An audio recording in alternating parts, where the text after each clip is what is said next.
ॐ अखण्डमण्डलाकारं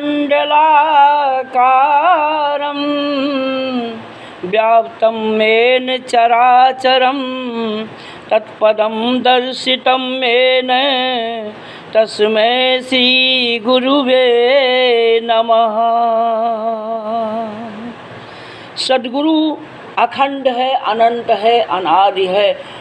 सद्गुरु की शरण में जाने के लिए गुरु करना, गुरु के सानिध्य में जाना अनिवार्य है। जैसे हनुमान जी श्री मतंग ऋषि से ज्ञान प्राप्त किए थे, जैसे भगवान राम विश्वामित्र से ज्ञान प्राप्त किए थे, जैसे कबीर जी रामानंद से ज्ञान प्राप्त किए थे, जैसे मीराबाई रविदास से ज्ञान प्राप्त की थी, जैसे तुलसीदास जी श्री नरहरि दास से ज्ञान प्राप्त किए थे, जैसे वाल्मीकि जी श्री नारद से ज्ञान प्राप्त किए थे, जैसे अंगुलमाल बदमाश श्री बुद्ध जी से ज्ञान प्राप्त किए थे, जैसे विवेकानंद जी रामकृष्ण परमहंस से ज्ञान प्राप्त किए थे। आज दुनिया में उसी तरह लोगों को, जो समझदार लोग हैं, जो ज्ञानी हैं, पंडित हैं, विद्वान हैं, सबको एक अच्छे गुरु से दीक्षा लेना चाहिए, समर्पण करना चाहिए, संकल्प करना चाहिए।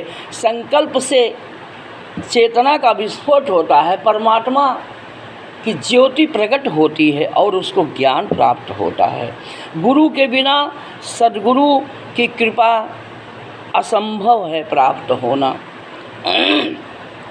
क्योंकि सद्गुरु गुरु प्रथम सीढ़ी है। गुरु अच्छे मिल जाते हैं तो सद्गुरु मिलते हैं। सद्गुरु के बाद जो तीसरा स्थान है वो परमात्मा का स्थान है। परमपिता परमात्मा की आराधना, रावण, कंस, भस्मासुर ये सब अपने आप को परमात्मा मानते थे। दुर्योधन, दुशासन खुद को ही परम पिता मानते थे, इसलिए इन लोगों का विनाश हुआ। आज दुनिया में भारत की जो दुर्दशा है, हर इंसान अपने आप को गुरु समझता है, अपने आप को परमात्मा समझता है, अपने आप को खुदा समझता है। ये अहंकार, गुरु की शरण में जाने पर अहंकार मिट जाता है कि आई एम, मैं ही खुदा हूँ, मैं ही परमात्मा नहीं हो सकता। क्योंकि जो ईश्वर है, जो दुनिया को बनाया है, जो दुनिया को चला रहा है, उस ईश्वर की को प्राप्त करने के लिए गुरु की शरण में जाने पर अहंकार, काम, क्रोध, मद, लोभ, ये क्या है? यही रावण है। आज का जो वर्तमान का रावण है, काम, क्रोध, मद, मोह, अहंकार है। ये वर्तमान का जो रावण है, भस्मासुर है, कंस है, सबके शरीर में यह विराजमान है। इनकी साधना कोई इंसान, हर किसी इंसान के बस की बात नहीं है। इनको मिटाने का काम तो वही कर सकता है जिसने इनको बनाया है। इनको बनाने वाली है माँ गायत्री, पंच प्रकृति आदि शक्ति जगत जननी माता ने जिसने शरीर का निर्माण किया है, वही छिट जल पावक गगन समीर से शरीर बनाई हैं और वही 5 काम, क्रोध, मद, लोभ, अहंकार रूपी राक्षसों को शरीर में बैठाई हैं। इनका उचित उपयोग बिना माँ की आराधना के, माँ की कृपा के बिना कोई कर नहीं सकता है। क्योंकि ब्रह्मा, विष्णु, महेश, राम, कृष्ण, हनुमान, गायत्री महामंत्र की आराधना करते थे, तभी वो इन असुरों से विजय प्राप्त कर पाए थे।